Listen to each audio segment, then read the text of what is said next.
अब हम पढ़ेंगे क्रमचय।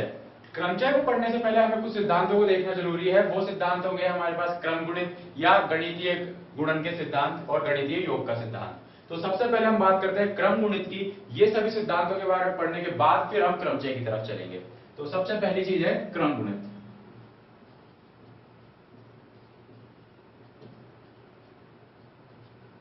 क्रम गुणित या हम इसे कहते हैं फैक्टोरियल।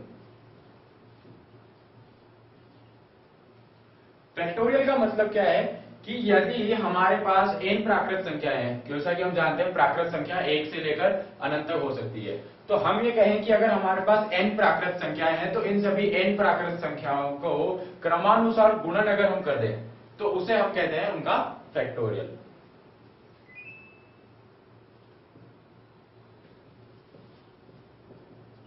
क्रम गुणित यानी कि n प्राकृत संख्याओं का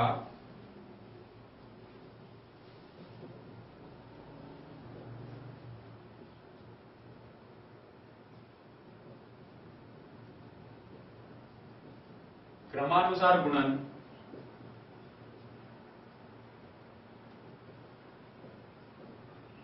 क्रम गुणित कहलाता है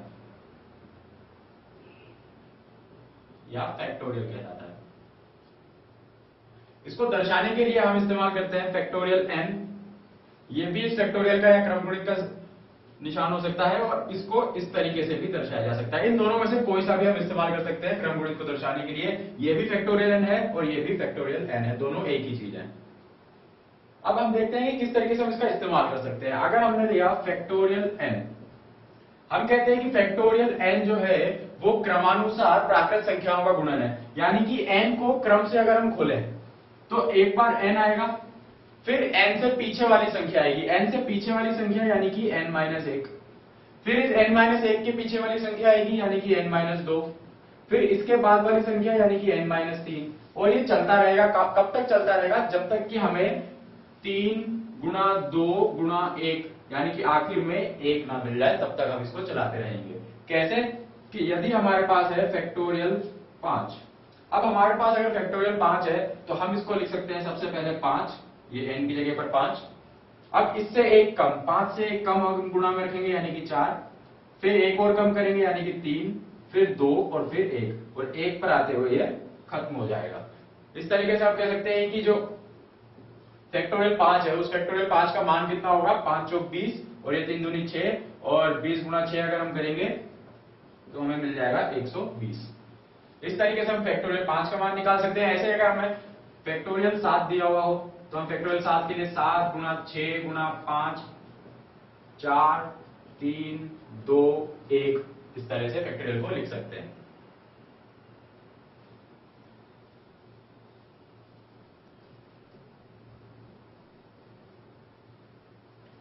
ये तो हुआ कि हम उसको पूरा किस तरीके से लिख सकते हैं, यानी कि 1 तक जाएं।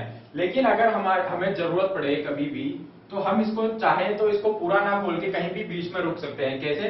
कि हमारे पास है फैक्टोरियल 8, तो हम इसको लिखना चाहेंगे 8 7 6 5 4 3 2 1।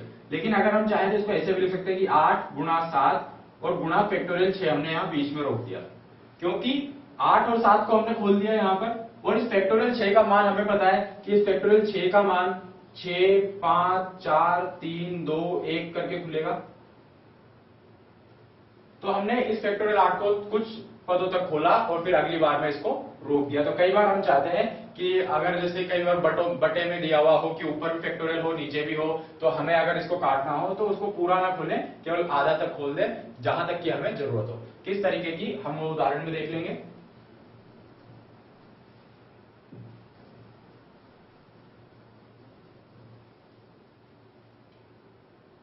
जैसे क्रम गुणित पर आधारित अगर हम उदाहरण देखें कि हमें मान ज्ञात करना है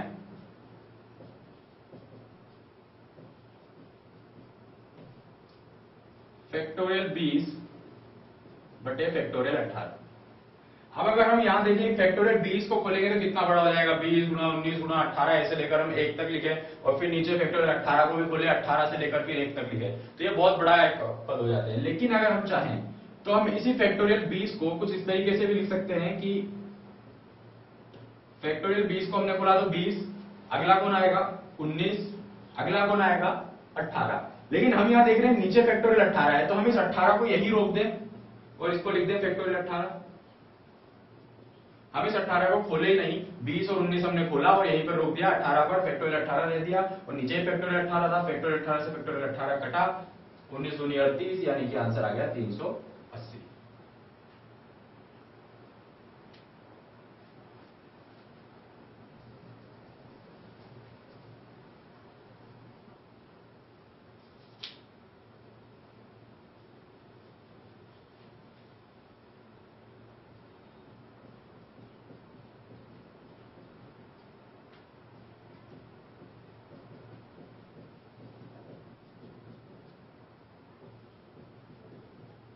क्रम गुणित में परिवर्तित करो। हमारे पास दिया हुआ है 6 गुणा 7 गुणा 8 गुणा 9।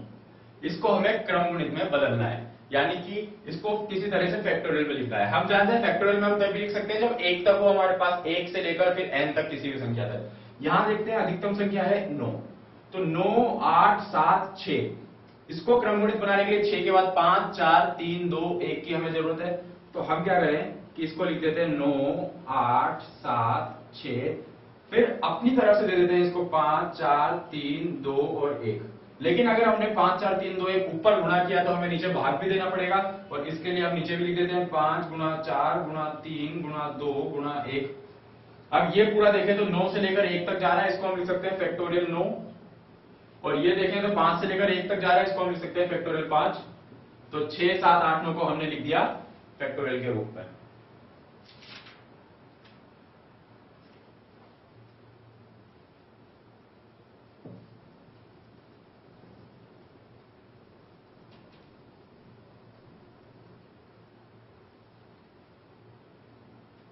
अगला उदाहरण है कि हमें दिया हुआ 1 बटे फैक्टोरियल 9 प्लस 1 बटे फैक्टोरियल 10, ये बराबर दिया हुआ है x बटे फैक्टोरियल 11 के, और हमें ये कहा गया है कि x का मान ज्ञात करो।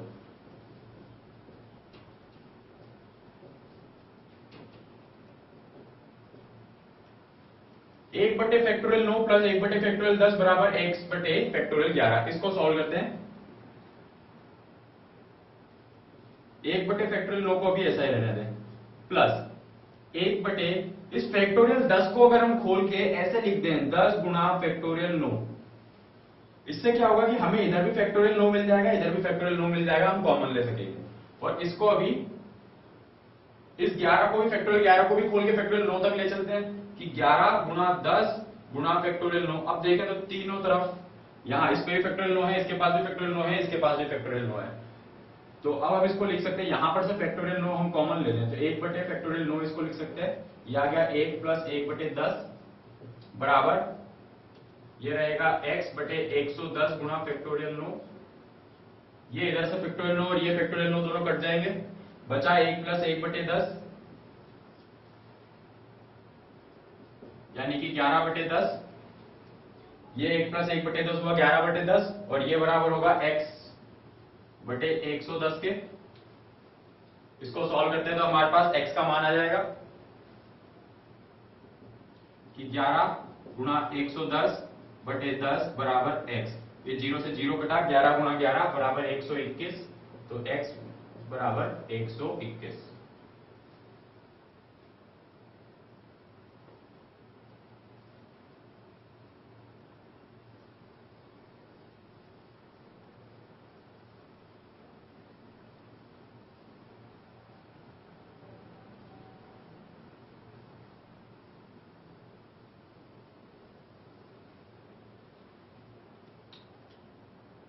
अगला उदाहरण है, इसमें हमें n का मान ज्ञात करना है। दिया हुआ है फैक्टोरियल n प्लस 2 बराबर है 2550 गुणा फैक्टोरियल n के। फैक्टोरियल n प्लस 2 यानी कि n प्लस 2 का क्रम गुणित है इस पूरे का, गुणा 2550, ये बराबर है फैक्टोरियल n के। इसमें हमें n का मान ज्ञात करना है।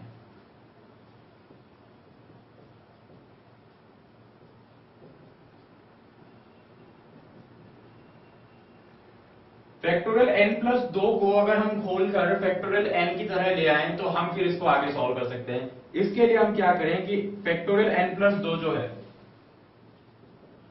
इसको खोलते हैं। सबसे पहले n+2 को बाहर लाएंगे, अंदर क्या होगा, 1 कम हो जाएगा, क्या बचेगा, 1 कम होने के बाद फैक्टोरियल n+1। अब फिर इसको और खोलें तो इस फैक्टोरियल n+1 को बाहर लाएंगे, अंदर 1 और कम हो जाएगा, यानी कि अब हो जाएगा ये n+2, 1 बाहर हो रहा है, n+1 फैक्टोरियल n। इस तरीके से हम एक एक को बाहर लाकर अंदर एक एक कम कर सकते हैं। तो यहां देखिए हमें इसके आगे करने की जरूरत ही नहीं है, क्योंकि इधर फैक्टोरियल n है, इसको इतना खोलेंगे तो इधर भी हमें फैक्टोरियल n मिल जाएगा। तो हम फैक्टोरियल n+2 को बोल देते हैं n+2 गुणा n+1 गुणा फैक्टोरियल n गुणा 2550 बराबर फैक्टोरियल n। इस फैक्टोरियल n से फैक्टोरियल n कटा। ऐसे क्वेश्चंस में हमेशा हमें ये कोशिश करनी हो कि फैक्टोरियल कट जाए। फैक्टोरियल कटने से क्या होगा कि अब हमारे पास देख सकते हैं यहाँ केवल एक ऐसा समीकरण बचा है जिसका हम आंसर आसानी से निकाल सकते हैं, हमें कोई फैक्टोरियल सॉल्व करने की जरूरत नहीं पड़ेगी। तो अब हमारे पास है n+2 गुणा n+1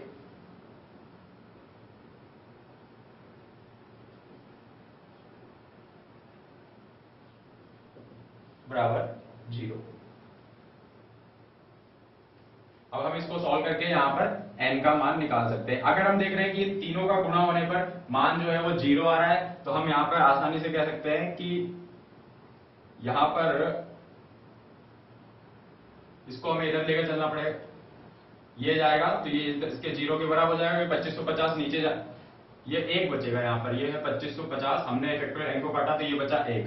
अब इस 2550 को हम नीचे लेकर आ जाते हैं, ये बचता है n+2 गुणा n+1 बराबर 1/2550। अब हमें n के ऐसे मान ढूंढने हैं जिनके लिए ये समीकरण संतुष्ट हो जाए या सेटिस्फाइड हो जाए, तो हम इसके n के मान कह सकते हैं। यहाँ पर n के हमेशा 2 मान मिलेंगे, क्योंकि हम देख सकते हैं ये एक द्विघातीय समीकरण यहाँ पर बनेगा, और द्विघातीय समीकरण बनेगा तो n के 2 मान आएंगे।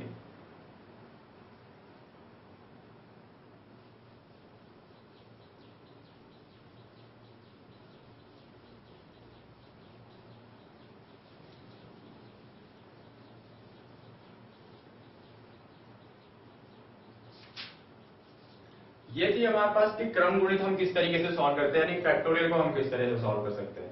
अब हम थोड़ा क्रमचय की तरफ बढ़ते हैं। क्रमचय की तरफ और बढ़ने से पहले हम बात करेंगे गणितीय सिद्धांतों की। गणितीय सिद्धांतों में हमारे पास है सबसे पहले गणना के आधारभूत सिद्धांत। गणना के आधारभूत सिद्धांतों में भी हम 2 सिद्धांतों को देखेंगे, पहला गुणा का सिद्धांत और दूसरा योग का सिद्धांत।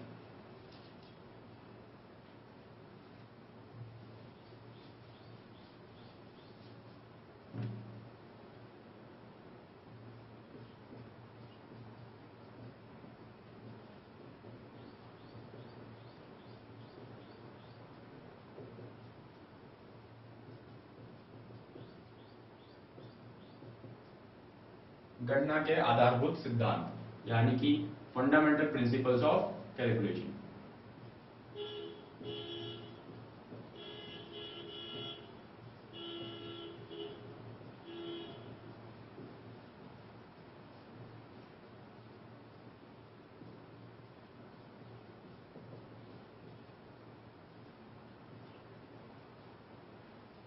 सबसे पहले हम बात करेंगे इन गणना के सिद्धांतों में गुणा के सिद्धांत की।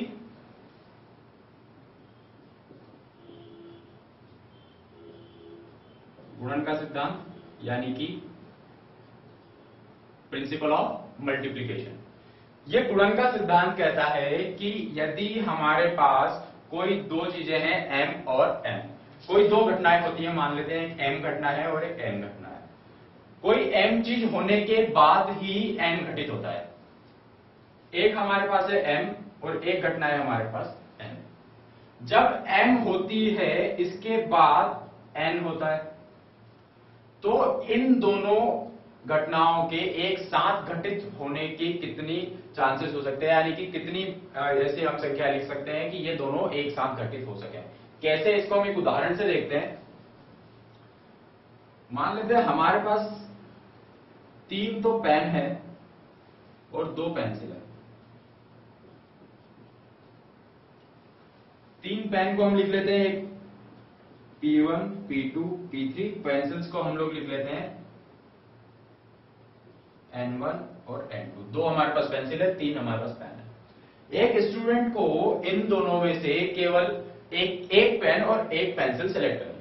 वो चाहता है कि यहां से एक पेन उठाए और एक पेंसिल उठाए। अब कितने तरीके हो सकते हैं, वो चाहे तो P1 पेन उठाने के साथ P1 के साथ N1 पेंसिल ले सकता है, वो चाहे तो P1 पेन के साथ N2 पेंसिल ले सकता है, या P2 के साथ N1 या N2 ले सकता है। इस तरीके से बहुत सारे तरीके हो सकते हैं इसको लेने के।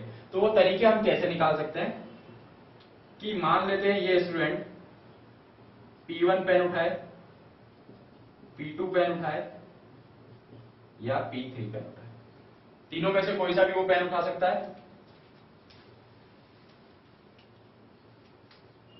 अब अगर वो P1 पेन उठाता है तो उसके पास पेंसिल उठाने के लिए दो तरीके हैं, या तो वो N1 उठा ले या N2 उठा ले। ऐसे ही यहां पर भी इसके पास दो तरीके हैं, या तो वो N1 उठा ले या N2 उठाए, या वो N1 ले या N2। तो हम देख सकते हैं कि यहां पर अगर ये P1 उठाने के बाद N1 उठाता है तो उस स्टूडेंट के पास, उस विद्यार्थी के पास P1 N1 होगा, यहां पर P1 N2 होगा, यहां इसके पास हो सकता है P2 N1, यहां इसके पास हो सकता है P2 N2, यहां वो ले सकता है P3 N1 और P3 N2। तो कुल कितने तरीके हो गए उसको ये चीज सेलेक्ट करने के?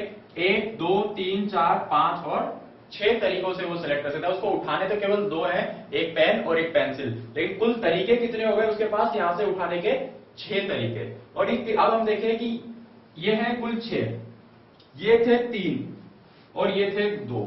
अभी हमने कहा कि जो एक सिद्धांत है ये कहता है कि m घटना और n घटना उसके बाद होती है, तो इन दोनों घटनाओं के साथ में होने के कितने तरीके हो सकते हैं? m गुणा n। और यहां हम देख सकते हैं हमारे पास एक घटना 3 बार है, एक है 2 बार, 3 गुणा 2, कुल तरीके हमें मिले हैं 6।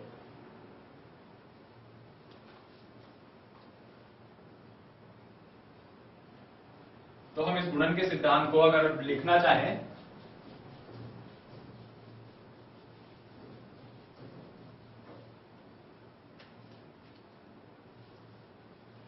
कि यदि कोई घटना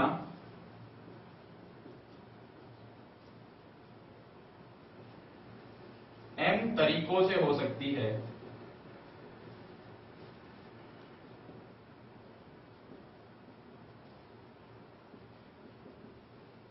और उसके बाद कोई अन्य घटना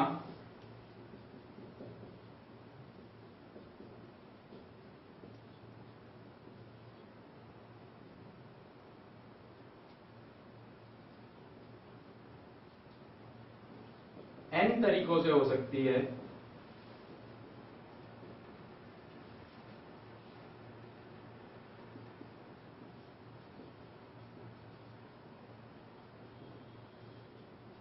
तो दोनों घटनाओं के साथ में होने के कितने तरीके होंगे?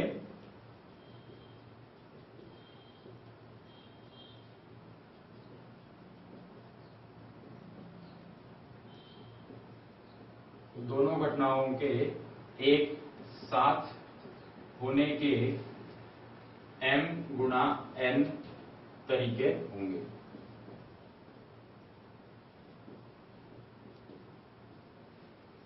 ये था गणित का गुणन का सिद्धांत। अब हम इसी सिद्धांत के तरीके से देखते हैं गणित में योग का सिद्धांत।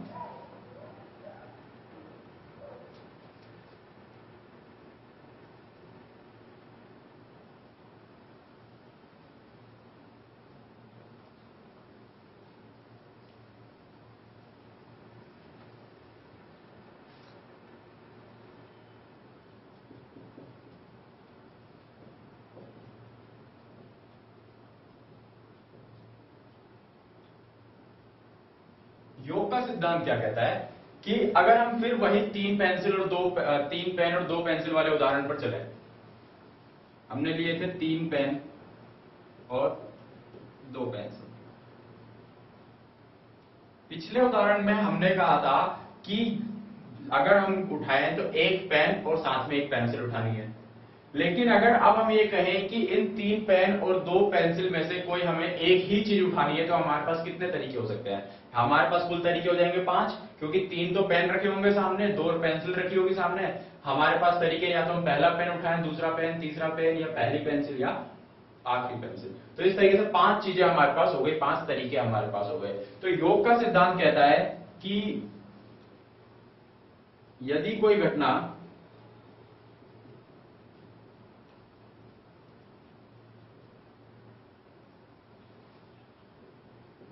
m तरीकों से हो सकती है,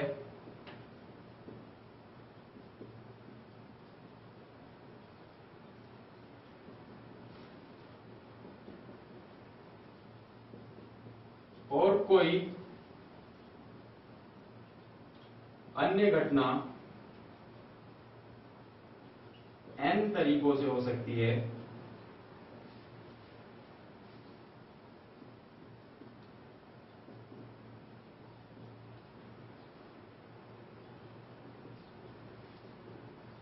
तो दोनों में से किसी एक ही के घटित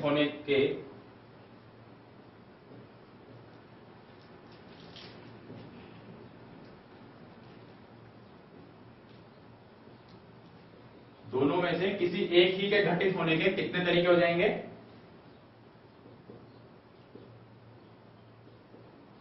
m+n तरीके होंगे।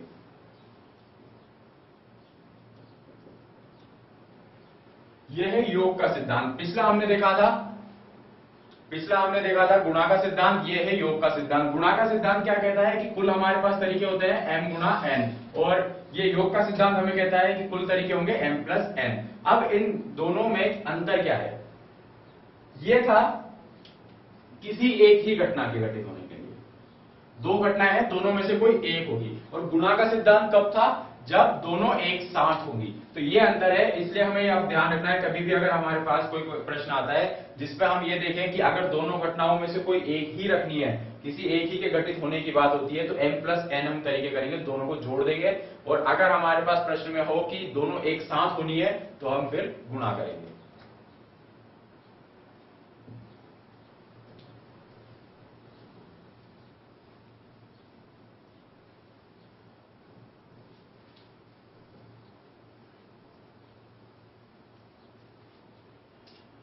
जैसे कि एक उदाहरण हम लेते हैं कि एक कक्षा में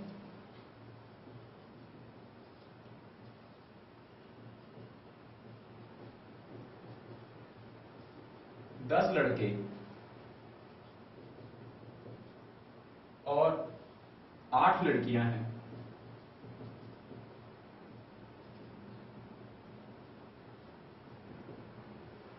तो दोनों में से, तो इस कक्षा में 10 लड़के हैं, 8 लड़कियां हैं, कुल मिलाकर हमारे पास 18 लोग हैं। अब हम चाहते हैं कि कोई हम ऐसे दो का ग्रुप बनाए, यानी कि जिसमें एक लड़का हो और एक लड़की हो। तो उसका ग्रुप बनाने के कितने तरीके हो सकते हैं? 10 लड़कों में से कोई पहला लड़का हमने लिया और उन 8 लड़कियों में से हमने चौथी लड़की ले ली, या फिर हमने उसके साथ 5वीं लड़की ले सकते हैं। इस तरीके से बहुत सारे तरीके हो सकते हैं। तो वो तरीके कितने होंगे?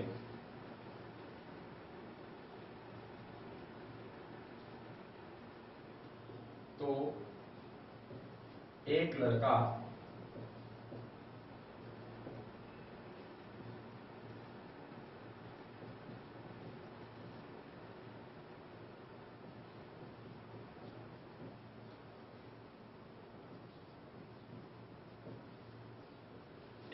और एक लड़की को एक साथ लेने के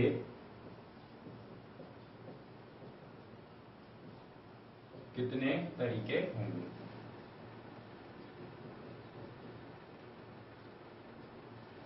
कुल कितने तरीके हो जाएंगे? हमारे पास यहां आएगा m गुणा n का सूत्र, क्योंकि हमें दोनों एक उस लड़कों में से भी लेना है और लड़कियों में से भी लेना है। दो अलग अलग घटनाएं, एक लड़कियां हैं, एक जगह लड़के हैं। इधर से भी हमें एक को लेना है, इधर से भी एक को लेना है। तो कुल हमारे पास तरीके कितने हो गए? m गुणा n, यानी कि 10 गुणा 8 बराबर 180 तरीके।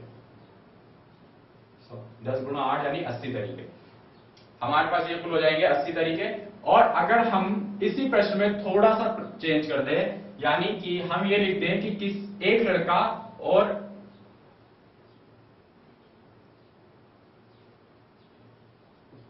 या एक लड़की को, हम इस प्रश्न में इतना सा चेंज कर दें कि एक 10 लड़के 8 लड़कियां हैं, तो एक लड़का या एक लड़की को लेने के कितने तरीके होंगे? तो अब हम लगाएंगे योग का सिद्धांत, यानी कि अब यहां पर हो जाएगा m+n, यानी कि 10 + 8 बराबर 18। अब कुल तरीके हमारे पास हो जाएंगे 18 तरीके, क्योंकि अब हमारे सामने कुल 18 लोग हैं, किसी एक को हमें लेना है। पहले हमारे पास 10 ये भी थे, 8 ये भी थे, इनमें से मिलाना है। तो मिलाने के तरीके बहुत अलग अलग हो सकते हैं कि अगर यहाँ ये 3 लड़के हमने लिए और यहाँ पर ये 2 हैं, तो ये इसके साथ भी जा सकता है, इसके साथ भी, तो 2 तरीके तो यहीं बढ़ जाते हैं। इस तरीके से हर एक के साथ 2-2 तरीके बढ़ जाएंगे। इस वजह से यहाँ गुणा का सिद्धांत लगाया जाता है, क्योंकि इसमें बहुत सारे तरीके हो सकते हैं।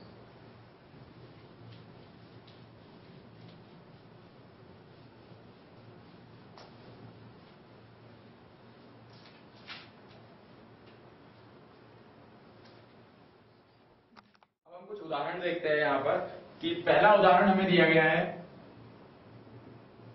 इस उदाहरण में ये कहता है कि हमारे पास कुल मिलाकर 4 झंडे हैं और चारों का कलर अलग अलग है। कुल हमारे पास है 4 झंडे, चारों का अलग अलग कलर है। तो प्रश्न कहता है कि इन 4 झंडों से 2 को मिलाकर, कोई भी 2 कलर के झंडे मिलाकर हम कितने तरह के संकेत बना सकते हैं। जैसे कि एक हमारे अलग अलग कलर है हमारे पास, एक हमारे पास रेड है, ब्लू हमने लिया, येलो लिया और एक व्हाइट। हमने ले लिया लाल, नीला, पीला और सफेद। ये 4 हैं। तो हमें इस तरीके का झंडा बनाना है कि उसमें केवल 2 ही कलर आए, कोई भी 2 कलर आए। तो उन 2 कलर को मिलाने कर झंडे बनाने के यहाँ कितने तरीके हो सकते हैं।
तो 4 अलग अलग झंडे हैं, हमें बनाना है एक ऐसा संकेत यानी एक ऐसा सिग्नल बनाना है जिसमें केवल हमें कोई से भी 2 कलर के झंडे लेने हैं। कुल कितने तरीके हो जाएंगे। मान लेते हैं झंडा कुछ इस तरीके से बनता है, जिसमें हम ऊपर एक कलर डालेंगे और एक कलर नीचे रखेंगे। तो अगर हमारे पास यहां कुल है 4 अलग अलग कलर के झंडे, इन चारों में से ये वाला हम लें और ये यहां लगा दें, तो अब पहला हमने अगर यहां लगा दिया तो इस जगह पर लगाने के लिए हमारे पास कितने बचेंगे, 3। तो पहली जगह पर लगाने के लिए हमारे पास कुल कितने तरीके हैं, चारों में से कोई सा भी उठाकर लगा देंगे। तो यहां पर तो चारों में से कोई सा भी कलर आ सकता है। अब एक बार यहां चारों में से कोई भी कलर आ गया, तो अब यहां कोई कलर लाने के कितने तरीके बचे हमारे पास, 3 तरीके। तो कुल मिलाकर हमारे पास कितने झंडे हो गए, कितने संकेत बने, 4 गुना 3 यानी कि 12। कैसे, यहां पर से किसी को भी उठाकर लेकर जाएंगे तो यहां कितने तरीके हैं हमारे पास, 4 तरीके। ये वाला उठा लें, ये वाला रखें, ये या ये। अब अगर हमने एक यहां रख दिया तो इसको वापस तो यहां रख नहीं सकते, क्योंकि यहां लाल आ चुका है, तो नीचे तो हमें कोई नया कलर ही चाहिए। तो यहां पर हो गए 3। तो पहली घटना जो है वो 4 तरीकों से हो सकती है, और दूसरी घटना जो है वो 3 तरीकों से हो सकती है। अब पहली घटना 4 तरीकों से होगी, दूसरी 3 तरीके से होगी। तो दोनों घटनाओं के एक साथ होने के कितने तरीके हो गए, 4 गुना 3 बराबर 12 तरीके।